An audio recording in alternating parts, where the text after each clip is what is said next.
ఆమె తల్లికి 5 మంది పిల్లలు. నేను ఇదివరకు కూడా చెప్పాను, పోయినసారి కూడా వచ్చింది కదమ్మా నీకు, ఇప్పుడు వచ్చింది.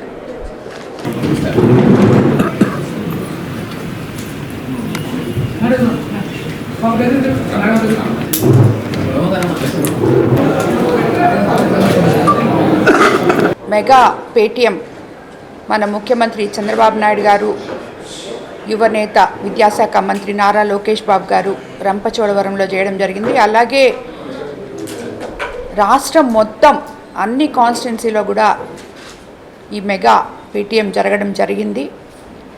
మేము కొన్ని దగ్గరలకి, ఒక్కొక్క దగ్గరకో 2 దగ్గరలకో మాత్రమే వెళ్ళగలిగాం.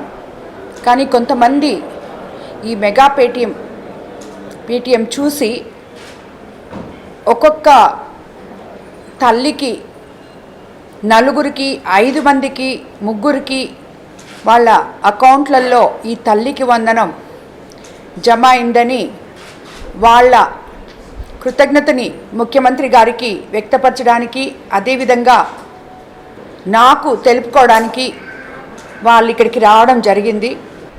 ఈరోజు మెగా పీటీఎంలో తల్లుల కళ్ళల్లో ఆనందం చూస్తే ఎంతో సంతోషం అనిపించింది. మన ప్రభుత్వం తల్లికి వందనం కింద 10,120.78 కోట్లు తల్లుల ఖాతాల్లో జమ చేయడం జరిగింది. 67.47 లక్షల మంది విద్యార్థులకు, 42.70 లక్షల మంది తల్లులకు లబ్ధి చేకూర్చడం జరిగింది. 1వ తరగతి నుంచి ఇంటర్ వరకు అమలు చేయడం జరిగింది. ఇప్పుడే అడ్మిషన్స్ తీసుకున్న 1వ క్లాస్ వాళ్ళకి, అలాగే junior inter first year join అయ్యే వాళ్ళకి మాత్రమే ఇంకా వాళ్ళకి జమ కాలేదు. మిగతా +2 వరకు మిగతా అన్ని క్లాసులకు కూడా తల్లికి వందనం ఎంతమంది పిల్లలు ఉంటే అంతమంది పిల్లలకి ఇవ్వడం జరిగింది.